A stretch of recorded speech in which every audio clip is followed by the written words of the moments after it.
live. What's going on? Yeah, Auburn Hip Hop Congress. What's good? yeah, man. Thank you so much for joining us for this conversation. Again, our audience, our young people who are in the juvenile hall out in Auburn right now, and they came up with a whole bunch of questions for you. You're a good friend of mine. Can you do just like a quick introduction? Because I know that we're going to cover a lot of this throughout the conversation, but could you do a quick introduction of yourself? Yeah, my name is Chinua Rhodes. Well, I'll give you my whole name. My name is Chinua Andwele Badru. Maurice Rhodes. I grew up right here in the South area. Born in the Bay Area. Moved here when I was like around 4. All of my childhood experience and life experience is right here in the South side of the city.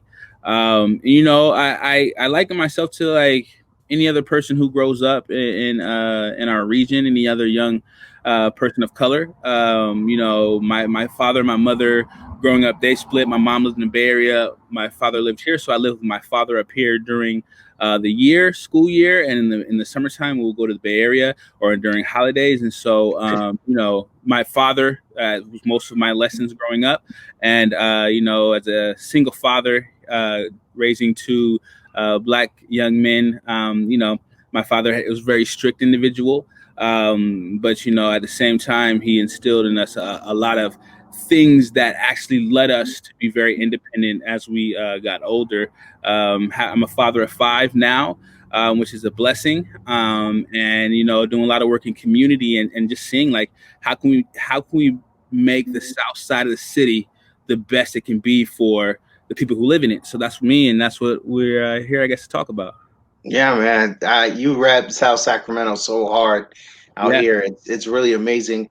But let's pause, man, because it's rare that we hear about fatherhood and black men in particular kind of playing that role. A lot of the stuff that you hear as stereotypes and through the media is that folks those folks aren't present in people's lives, but your father, your grandfather, you are one, and you have sons and daughters. So maybe we could start with this first question about just lessons on fatherhood that you learned that have really stuck with you. I know that you're super involved in the community, so I'm curious about some of the things that you took with you from an early age, growing up in South Sac. Yeah.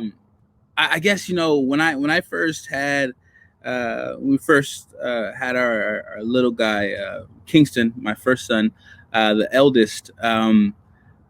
It was a scary moment actually. I was around 20, 26, 26, going to be 27 years old, and um, in my head I was just figuring out what it's like to be uh, a man myself. I felt I was just like learning, like it was just clicking, like what it is to be a man, and you have your own spot, and you can take care of yourself, and those type of things were like, oh man, it was scary. And I remember talking to my father, and I'm saying like, how do I raise another man when I'm just figuring out how to be one? That statement. My father always told me.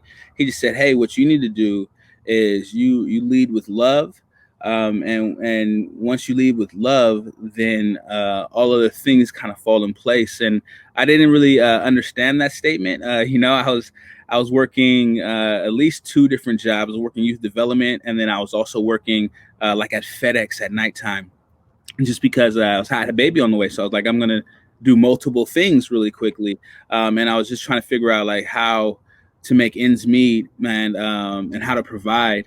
And so, but one of the things that as I got older, I realized, now being 36 years old, I remember saying along this journey that if I believe that I can do these things, or if I believe that I can be the best father I can be, I can try to be even a better father than my father was, then I can do those things. And that was actually taught to me, and I didn't know it was taught to me, but it was taught to me from my father at a young age. My father used to always say, put your big ideas into action. Believe that no matter what your circumstances are, that you can prevail and succeed. And it was always pushed to me when I was a young person. My father used to always say to me constantly, say, "Hey, son, you can do anything you want to do. And if whatever situation you're in is usually because of you." And so I'll give you the biggest example. When I thought my dad was really hard on me, and sometimes I didn't understand it. But I remember I was just out of high school, and I was catching a bus because I was going to get a job at UPS in West Sacramento.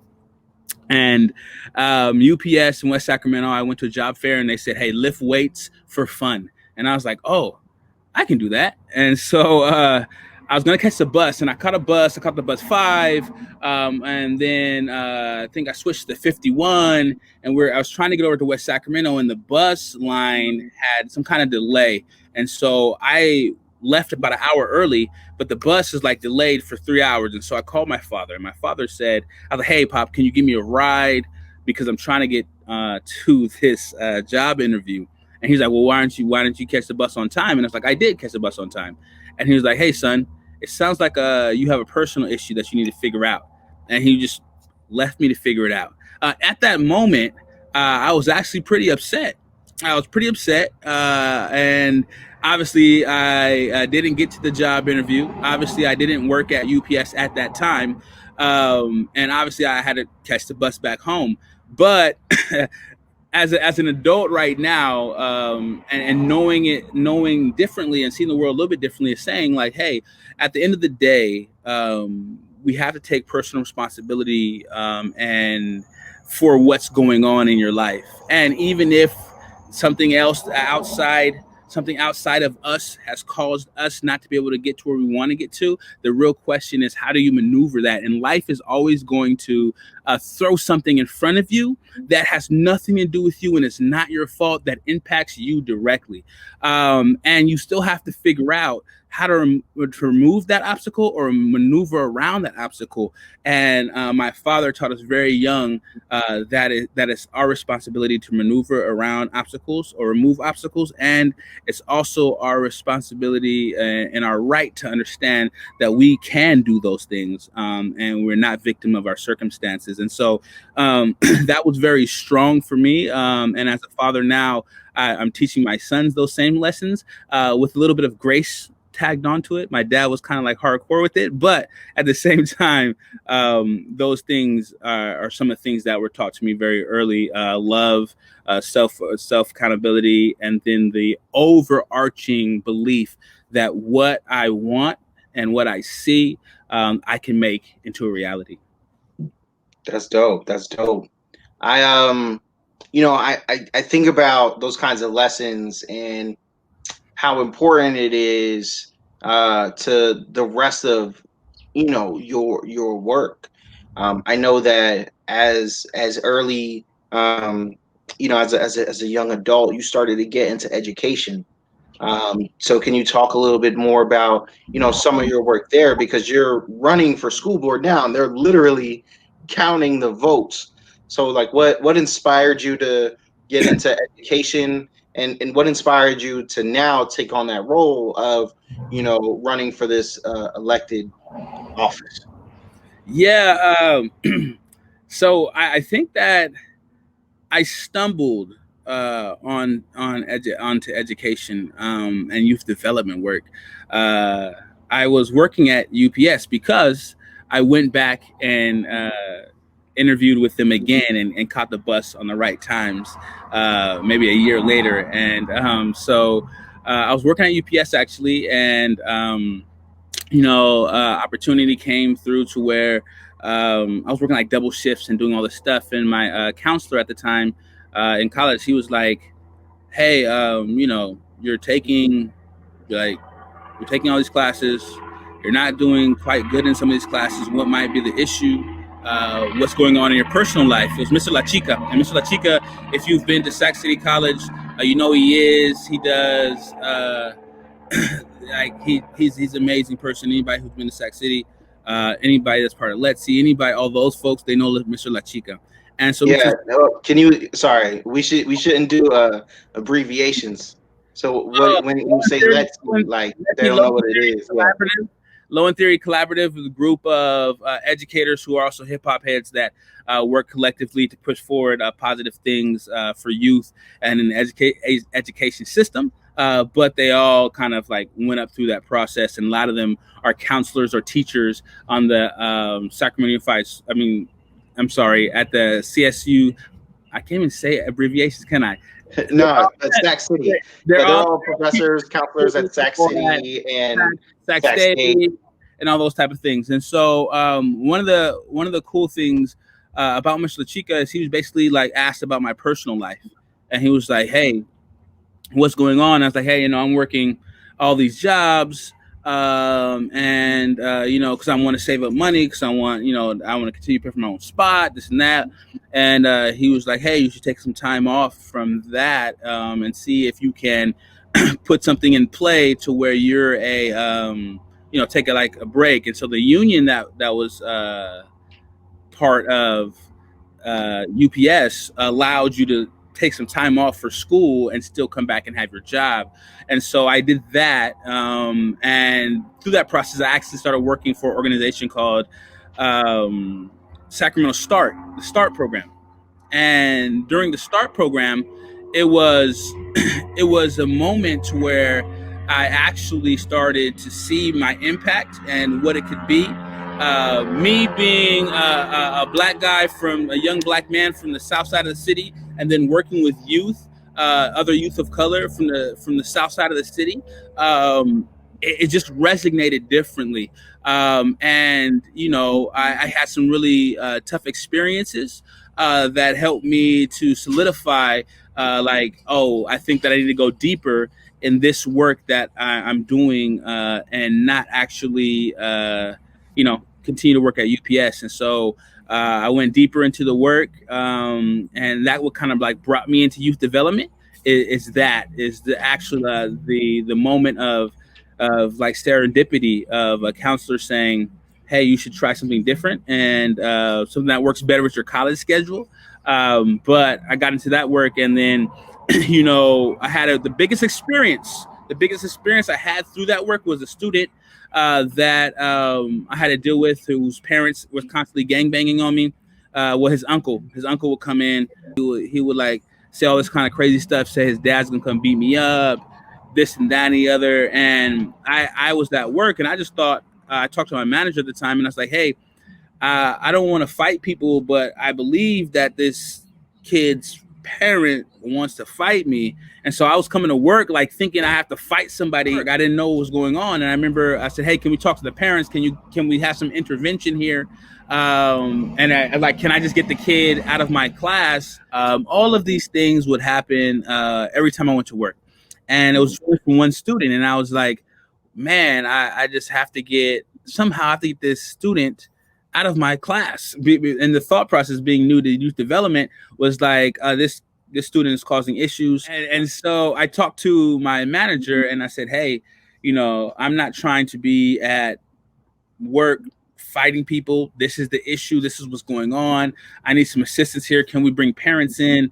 I don't know. Can we just kick them out the program?" That's like early youth development program person. They're like, "Hey, I just need them out." And and you don't know better of how to like to work with people, right? And so through that, the manager at the time set up a meeting with the guardian and the student, myself, and the site director.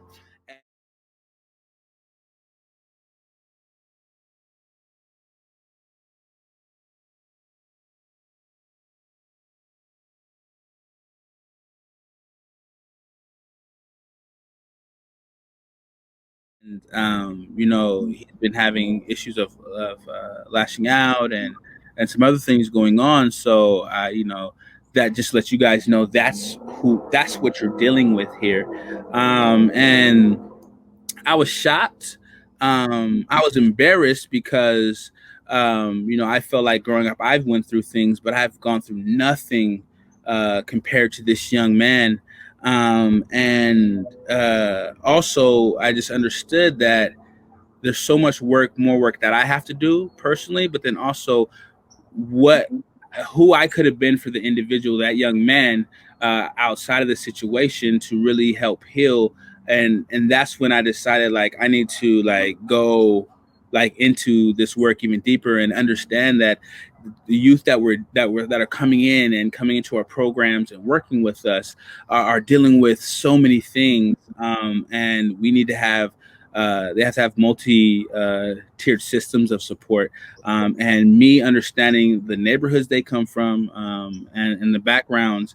I need to build better relationships, and then step up my game as how we connect. And so that's how I got into youth development, like, really in depth. I didn't go back to UPS after that, I just kind of, like, jumped into youth development and how we can make situations better for our youth that come from the south side of the city. That's tough, man. And every time I hear that story, man, it like Yeah, hits, man. you know what I mean?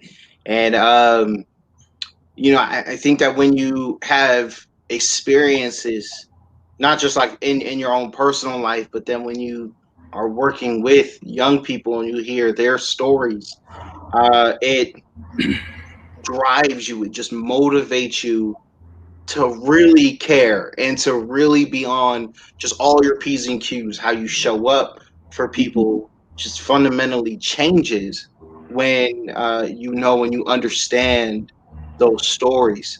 And I know that not everybody's like willing to be that vulnerable or to share.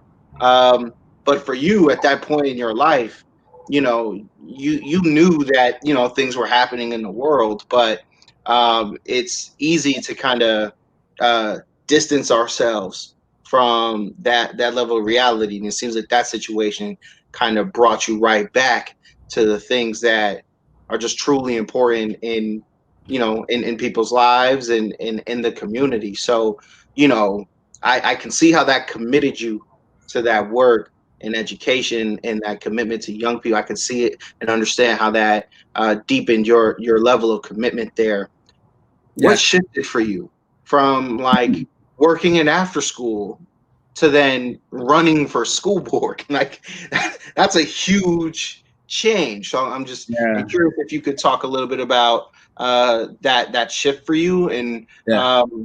what that experience was like.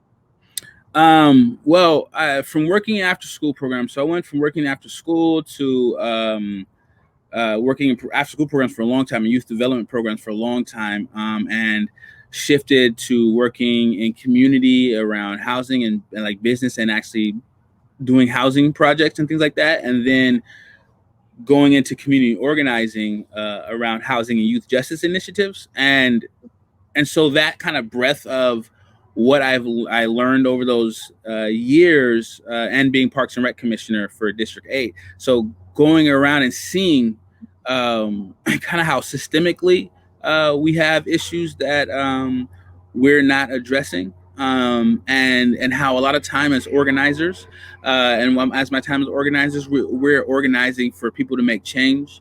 We are trying to push forward the needle for everyday community, people who live and work in our areas, families, students, and really seeing that the siloed systems that we have and that don't look at the intersectionalities of our communities, and how those siloed systems impact our communities negatively, and on top of that, and don't see how our fates are interconnected in the work that we have to do. And so, I realized that strong schools build strong neighborhoods and communities, and I realized that schools should be hubs of their communities.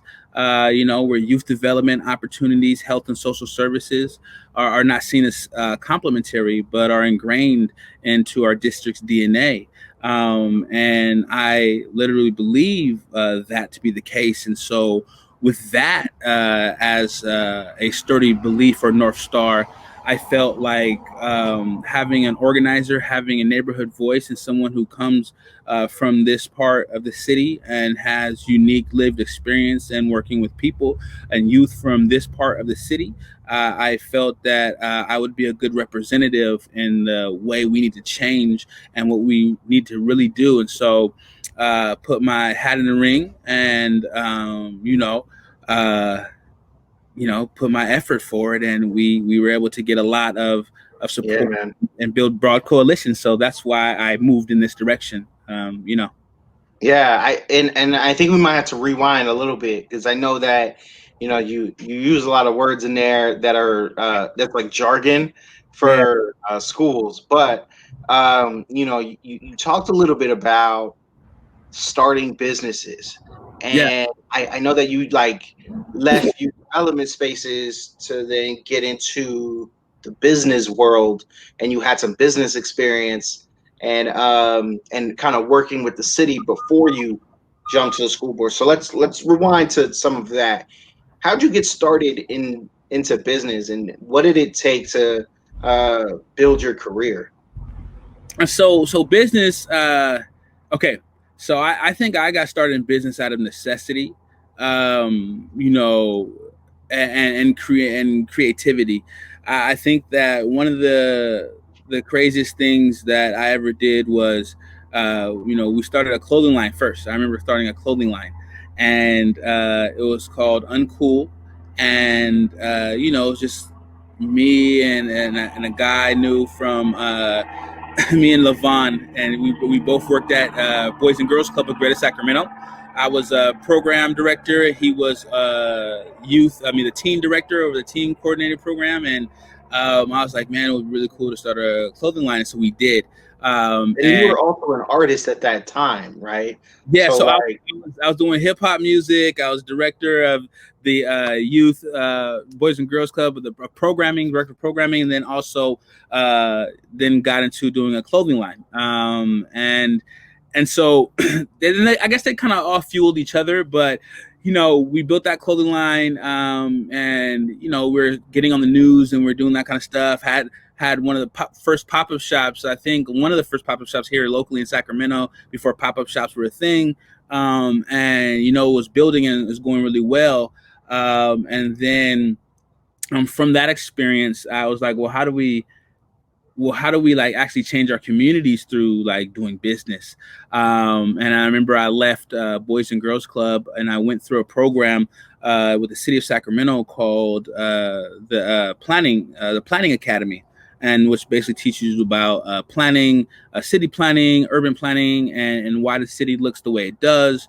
What are like the permit processes? What are the codes for like coding in areas, and why do certain areas have duplexes on the corner and certain areas don't have duplexes, why that certain parts of the city have sidewalks and why they don't. And so that process opened my eyes to what's possible and why the city that I love actually looks the way it does, right? And so with that, I just started doing one-to-ones because an organizing world, one-to-ones, having one-to-one conversations and building relationships with people is the best way to move forward or move your dream forward. And I used to sit down with developers or sit down with people who are in real estate, and I used to ask them, because there are a lot of people in our class were like developers or real estate folks, and I used to ask them like, hey, how do I get into real estate? How do I become a developer? This is what I want to do. I want to do this in the south side of the city. And most people didn't take me too seriously. They would ask me questions like, well, how much money do you have? And I would say, I have nothing. I was like, I can probably scrounge up maybe $500. How do I get started? Most people will look at me and be like, no, man, you have to get your money up first and have some skin in the game, as they would call it. Basically, your own money or own resources, showing that you actually have like some type of stake in what's going on. So I didn't have any of that. And I just kept on meeting with people. And one person told me, he was like, hey, look up private placement memorandums, private placements, and then come talk to me again when you look up private placements. I was like, okay, cool. I'll look up private placements. see what happens. Looked up private placements, and I saw that the government has a status for people called accredited investors. Accredited investors have $1 million or more discretionary funds to invest in things. And so you can be qualified as an accredited investor if you had a certain amount of money, and $1 million was the cap of like what you had to have just to play with, right? And those people can actually invest money into companies and what they call high risk companies, and and and money into private placements. And so I was like, whoa, this is actually a thing. And so I went back to one of the guys that had done some development work previously, and I said, hey, I had no clue that this was a possibility, and I had no clue like I could be doing something like this. He was like, yeah. And I said, but I looked, and it cost $60,000 to actually Sheesh. get all of the legal stuff set up to run this type of business. So I was like, dang, without money, I can't even do this. And then he was like, yes, correct. And I was like, and now I was like, man, that's just, I don't have $60,000. I don't know when I'm gonna get $60,000. And he told me, he was like, hey, don't worry about it. I'll have my lawyers write up the stuff for you, and get what you need. We have the stuff, and so I'll just gift that to you. And he's like, now you just have to figure out where you're gonna get your investors from. And that's actually the harder part, because you have no experience in real estate. I had zero experience in real estate. He said, you have no experience in real estate and you want to do these development projects. That's going to be the hardest part for you. Now that we took this part off of the table for you, which was hard, this part is going to be harder. And so, but here are like the keys. You can at least open the door. And so it was funny from there. I was talking to my brother and Damani, and I was like, hey, this is what we got. We got these paperwork in, like we can start up the business. And we were hyped. Didn't know how we were going to do it. Literally, my brother was talking. He plays music, and he's a musician, and he's teaching a lady keys, piano for her church, and he's been teaching her for like a couple of years now. And he's telling her about this project that we're going to be doing, and she was like, "Oh," and she was asking him questions, and he's like answering her questions, and then she was like, "Well, I work for a firm that handles money for accredited investors, and I would love to talk to you and your brother if you guys have this whole setup. I'm leaving, and I'm going to be taking some of my clients with me to start my own company, and they want to invest in hard assets. Hard assets meaning like real estate property, like something hard assets, like something that's in the ground, doesn't Like move. physical buildings, whether it's Buildings, like a home or like a business, that kind of thing. Buildings, stuff like that. So they're interested in hard assets, and so I was like, okay, cool. We met. We let her know what we have, and within 6 months of that, I think our first installment of funds was something like, I think it was something like it was either, I don't remember if it was 100,000 or 500. One is one of those things. But it was a while ago. But we got money in, right? And it was a moment to be like, wow. Like when we got a check in, our first check in to our company, it was like mind blowing, and we were able to start doing actually real estate projects with actually like no real estate experience, other than we saying like, this is what we want to do. We did do the due diligence of research. We did do the due diligence of learning about what we need to do. We did the due diligence of actually having legal paperwork set up. But all of that was built through relationships. And then the biggest relationship my brother was able to garner, which he didn't even know that would bring us here, kind of took us over that line. And like I said, the stars had to align for those things that happen. But I would also say the stars align for you more often than you would think. And we don't often see that because we're in it. But the universe always, I guess, aspires or to give you what you want if you're going after what you want. And Yeah. so And you know, there's a couple different, you know what I mean, like law of attraction type stuff where, you know, when your conversation changes, when you start speaking your intention and you start putting that out into the world, then when people think of you, they think about your intentions and what you're trying to accomplish. And generally speaking, folks want to help other people. So, and especially if you're talking about really positive things, and here, you know, you're getting into real estate, you're looking to buy buildings, and you're looking for investors specifically. So, when that's part of your conversation, when folks are like, "Hey, you know, I like this person, I want to help them out. How do we get them connected?" Like it just seemed that, you know, because you were putting that out there, because your brother had that conversation with somebody, it just so happened that, you know, you never know who knows who, right? So yeah, developing those relationships is key, but also really knowing what you want and not being afraid to ask for it. yeah, and having that plan. So like we were able to do the legwork to be able to know what kind of business setup we wanted to do. We had our legal paperwork set up so that when she came along and she was looking for something like us, it was kind of like, oh, you guys already have that stuff? We're like, yeah, we do this, this, and this. They're like, okay.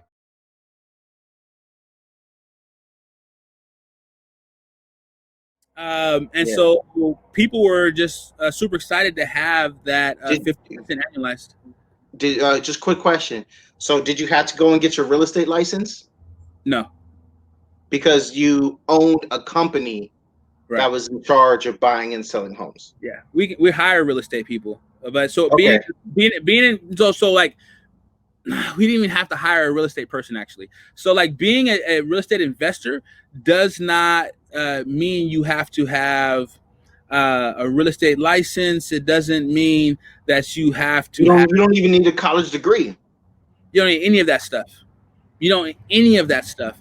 What you need is be able to be savvy enough to find good deals, have access to deals, have your business set up to where you can receive money in, and then have the right connections and be able to build connections. Right, be able to be savvy enough to connect with people, have one to ones, offer services like, hey, you know, I would love to work with you and do this and learn from somebody at the same time while you're still building your stuff. It's just about what your grit is. Being an investor is about what your grit is, and then once you have money in, you make those decisions. But then you also you have to be able to time management is big.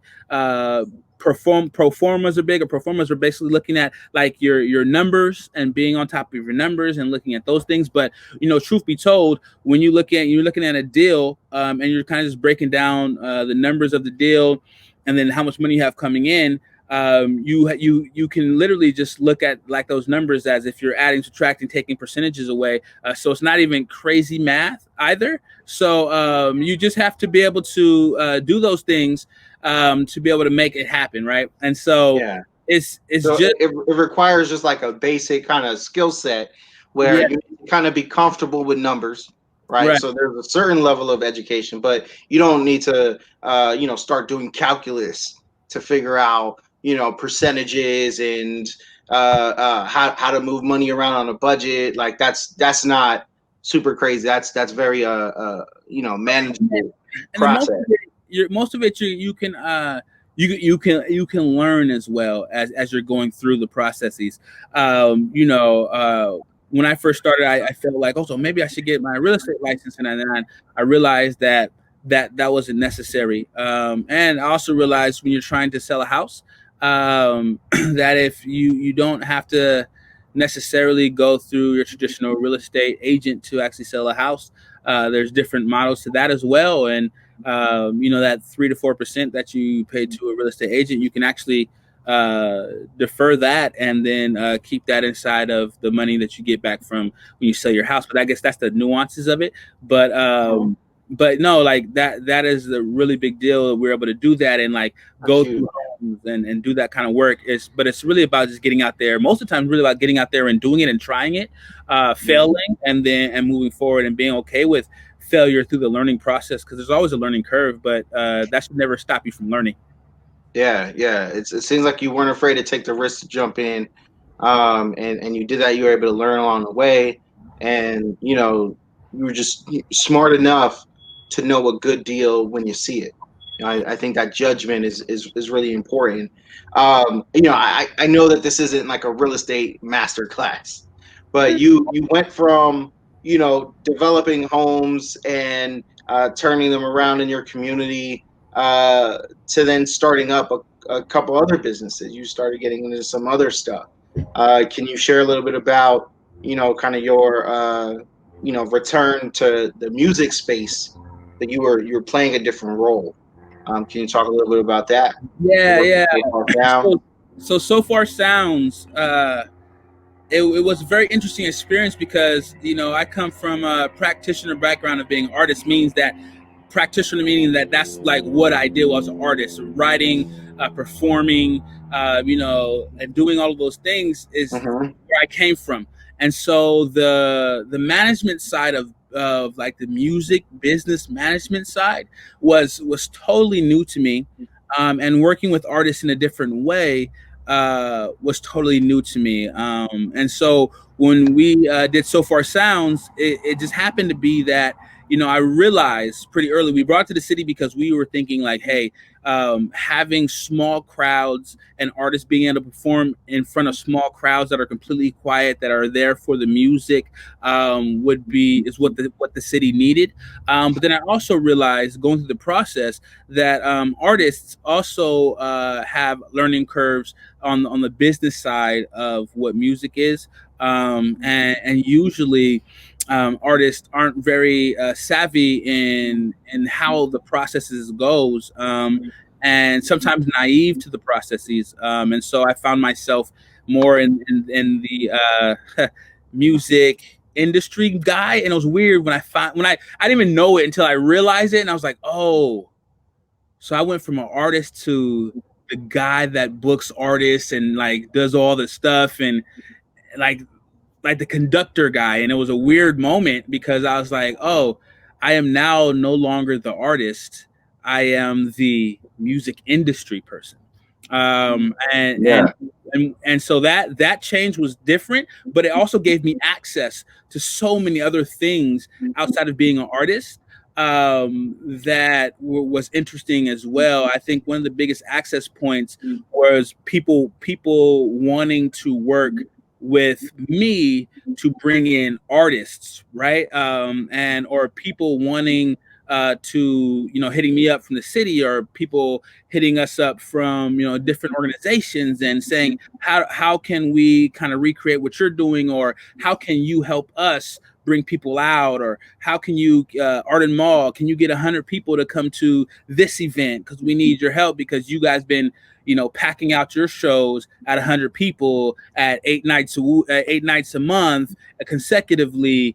Like, can you guys help us do that? And so the music industry broadened vastly for me, and what I was able to do in the music industry and how I was able to impact artists grew exponentially from actually being on the music industry side of it rather than being an artist. Mm-hmm. I was with you for like all of that. All of it. All of it. So, I got to see some of that transformation. And, I think about it as an artist, you want to be creative, you want to show up, you want an audience to be there to watch you perform, and you want to get paid. And so far, did all of those things for artists.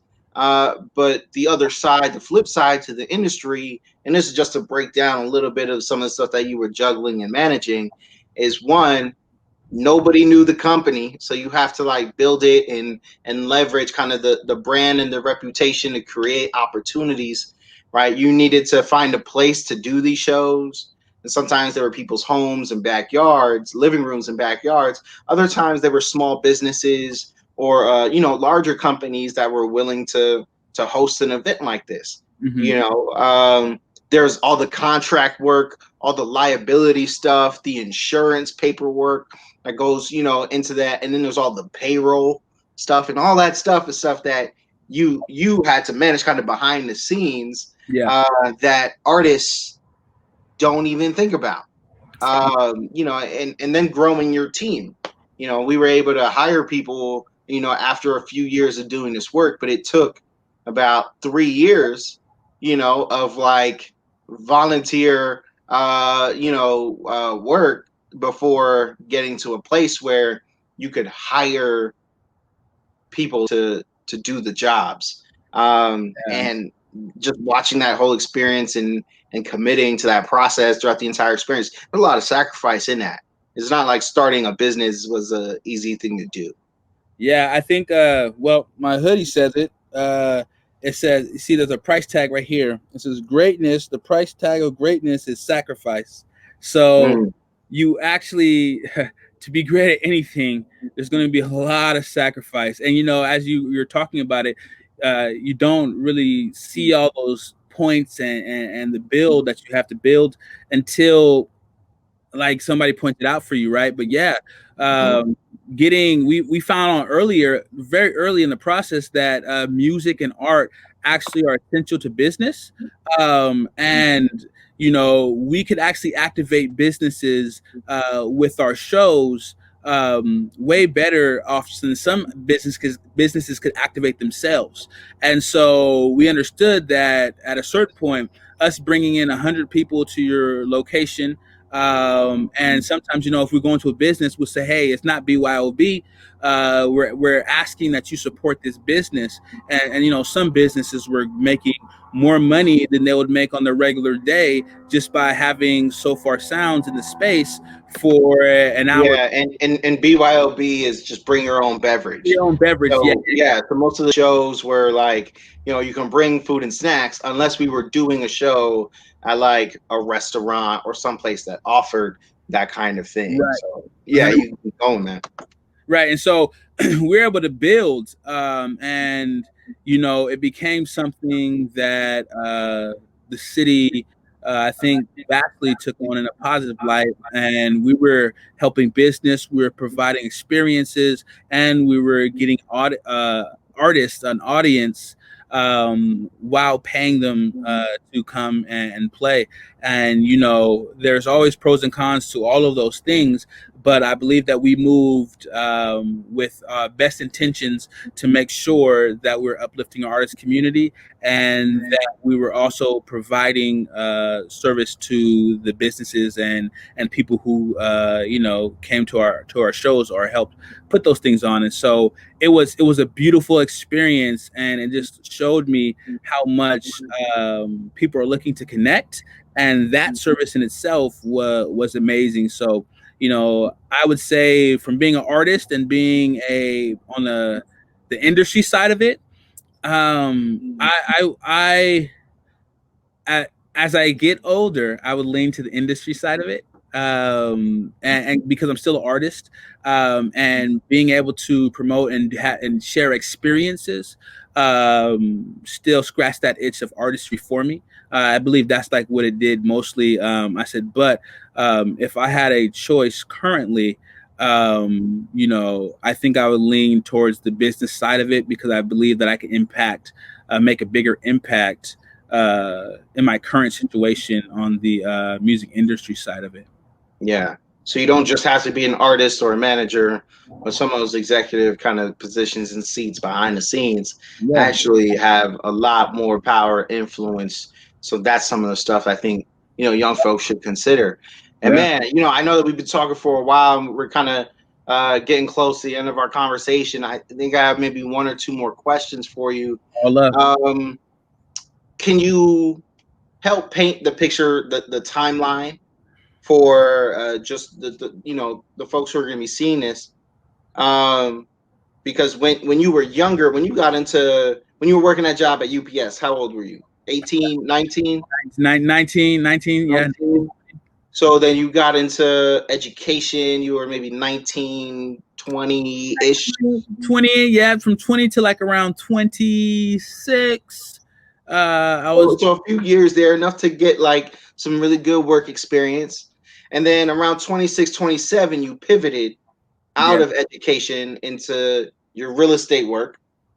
yeah, around that time, yeah. Yeah, so you were doing stuff with the city. You got on the Parks and Recs commission. You went through the planning academy. You were doing real estate work, community development work. housing justice and advocacy work, and then you started so far around. Gosh, it was 3 years ago. But how old were you then? Man, I was like, I had to be like 32, about to be like 33. uh, Hmm. and starting so far, it started so far then, and I was still doing like housing advocacy work at that point in time, and doing it like both at the same time, and then so far grew so much to where I left my job with Mutual Housing in California as a community organizer, and I went 100% into doing that with So Far Sounds, and then COVID hit, and then when COVID hit, I ran for school board, um, and Yeah. and so here we are. But I would say, man, that's basically the timeline. But I was talking to my brother earlier today, and I said, I wish that I understood uh, the business and real estate aspect earlier in my 20s. I wish I was having those type of conversations and one-on-ones with folks at 20 years old, at 21 years old, to where I was able to like get my feet wet sooner, so that I could be doing even more now. Mhm. But in retrospect, is nothing you can do about that now. But I always say to myself, uh, if I can teach my kids early in the game that, hey, you can own property, you can do these things, you can start up your own business, you can be an artist, you can throw your own shows, you can build an audience, you can build influence from your character of who you You are. can start a clothing line. You can You all can of do this. all of this stuff, and at the end of the day you can still be super young and do something else, and all of it's really off your grit. Like I always tell people, don't let anybody tell you the hype of you have to be the most articulate in the room. Don't let them tell you the hype of you have to have the highest degree in that space, and you have to have a bachelor's, or you have to have a doctorate or a master's to make some impact. You don't let them like sell you the hype that you have to have the most connections, or even have, be well off. Don't let them tell you the hype that you have to come from a certain background, or you can't be from this neighborhood. Don't let them say you the hype that your name have to be super English to be able to get to the next place. Like, none of that is true. None of that is true. And what only thing is true is that you are the designer of what your life can be. You're the author of your own books. And the real question is, in this story that you've been writing for yourself, where is the peak? And then how, you as the author, what is your next page going to be? That's the only person that's writing the pages. And so, like, that's what I tell people, like, don't let anybody tell you differently than that. And if they do, tell them to come talk to me, because I'm living proof that all those things don't matter to what your greatness is, or where you can be. Just that mind shift of changing is really what's gonna take you to that next step. That's super dope because you started to actually answer. I think this last question Okay. that we have here is do you have any words of advice? I mean, you started to share some there, but do you have any other advice that you want these young people to know uh, once they get out? There's going to be the whole world really in front of them. Some might want to get back into school, others might want to jump into the workplace right away, and some really want to start their own stuff. They want to pursue careers as artists and musicians. They want to get into it. Do you have any other advice for them that can be really helpful? I know you just shared a whole bunch, but Yeah. I would say be willing and look for uh, failure. And let me explain that so there's no misunderstandings of what I mean by this. Um, when you go out, you have to try things, and things are not going to always work out the way you want them to. People are not always going to rock with you like you feel they should rock with you, but they're not supposed to. These are your dreams, these are your goals, these are your passions, and no one cares about your dreams, your goals, and passions as much as you do. So the real question is, how much do you believe in what you want to do? How much do you believe that you can supersede any of the negativity, any of the things that are around you? How bad do you want it? And what are you willing to sacrifice to continue to move in the direction you need to move? And when you talk about sacrificing, a lot of times it's your time. A lot of times it's going to be, relationships. A lot of times it can be even monetary. But what you really need to understand is that at the end of the day, if you believe what you're here to do, then move forward with that. Move forward with that, knowing that you're the only person that can stop you, and it's going to be hard, but consistency and continually moving forward will get you to where you need to be, even if you're moving at a snail's pace. Man, I just appreciate you and your time and all the gems that you dropped. I know we didn't go like question by question, but a lot of what you discussed kind of answers a lot of the themes. So I know that you're running for school board. What's next for you? Like Uh, what are your goals in life? Because I think one of the questions that came up was just around like what does success look like? mm, So now that you've accomplished so much, and you're what, like 34 no, now? man, I'm 30, an old man now. I just turned 36, bro. I was 35. 36. I was Jeez, 35 a couple of months ago. that's wild. So what's next, man? Like what's next for you? I know that school board is part of that plan and they're literally counting the votes right now. But what are Yes. your goals in life? How's that shifted? So one of the things that my goals in life, I have one main goal. My main goal is at this point in time is to make sure that I raise five little ones that are productive citizens who understand that the idea of service, and giving back, but then also are equipped to make sure that their own individual households are strong. So that's my main goal, is to be a great father, and equip these young humans with their own individual souls and bodies that I help create to be able to be amazing. And secondary is to really make sure that we look at the south side of Sacramento and continue to do great things for the south side of Sacramento. And I believe doing great things for the south side of Sacramento will impact all of Sacramento.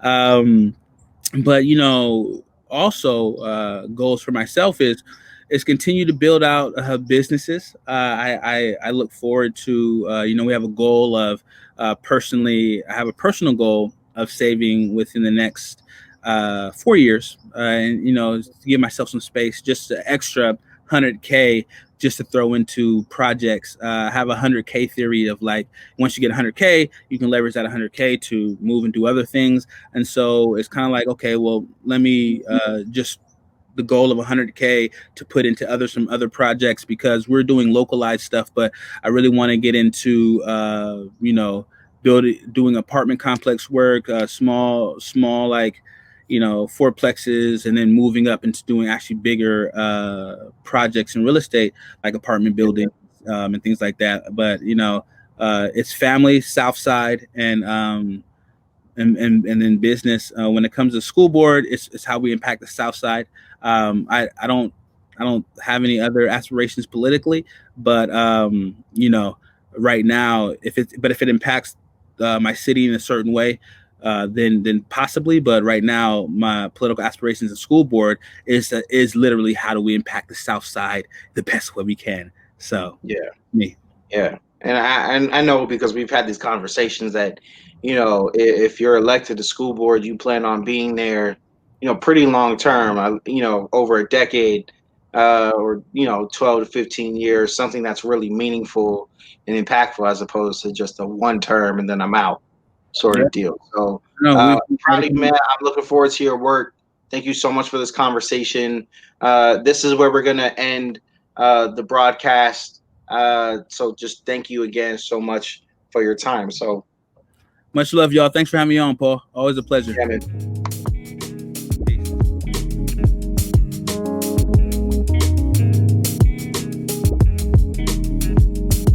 I was suspended in 7th grade.